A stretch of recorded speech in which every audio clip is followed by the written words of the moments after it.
Hi, I'm Dr. Greg Ratliff, and I'm here to give you kind of an introduction to Botox. If you've had Botox elsewhere, you probably have already experienced it's basically a bunch of little needle sticks. If you haven't, then let's talk a little bit about the basics of how Botox works and what you need to know. Botox at its heart is a muscle paralyzer. It paralyzes by blocking the junction between the nerve and the muscle so the muscle can't contract. Why is that helpful? Well, these lines right here in the middle of your forehead and these lines come from a sheet muscle that's underneath the skin that pulls things together. Well, if you can segmentally paralyze parts of that so it doesn't pull right under those folds will gradually soften and remodel. Botox wears off. Unfortunately, it is temporary. It lasts somewhere between 6 and 8 weeks.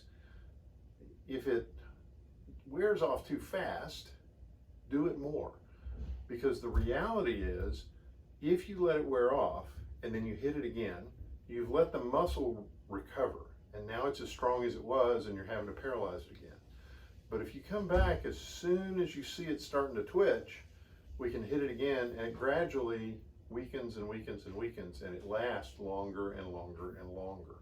So the key with Botox longevity is to do it more frequently at the beginning, and that will get you spread out much longer as you continue using the product. So that's kind of Botox. Let's talk a little bit.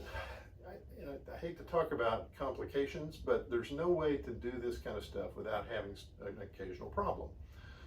The most common problem with Botox is a muscle getting weaker than you want it to. The most common one right here on the eyebrow. You treat these lines up here. Well, the muscle that lifts your eyebrow is what we're targeting to paralyze, and so it gets weaker and your eyebrow will droop a little bit. If that happens, chill, it goes away. The beauty of Botox is that it will wear off.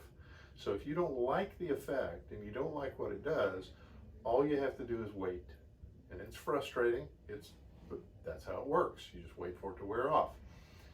A little bit harder to deal with problem is when Botox gets into the eyelid, trickles down from up here, and it will paralyze the muscle that holds your eyelid open.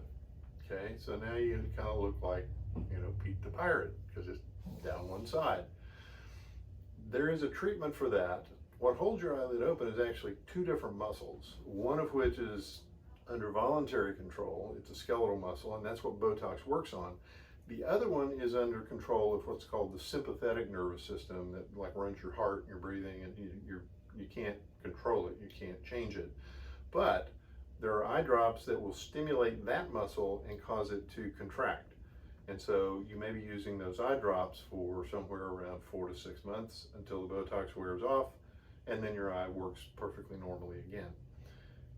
Marissa has had, in the 10 years that I've been working with her, that she's been doing Botox, she has had exactly 2 people with an eyelid drop. I had one with an eyelid drop before I turned Botox over to Marissa. I've been in practice 30 years. Botox hadn't been around that long. Botox has been around probably 15 years. So as you can tell, that's a very uncommon complication, but there is a treatment for it. So don't worry about it happening to you, but if it does, know that there are things that we can do.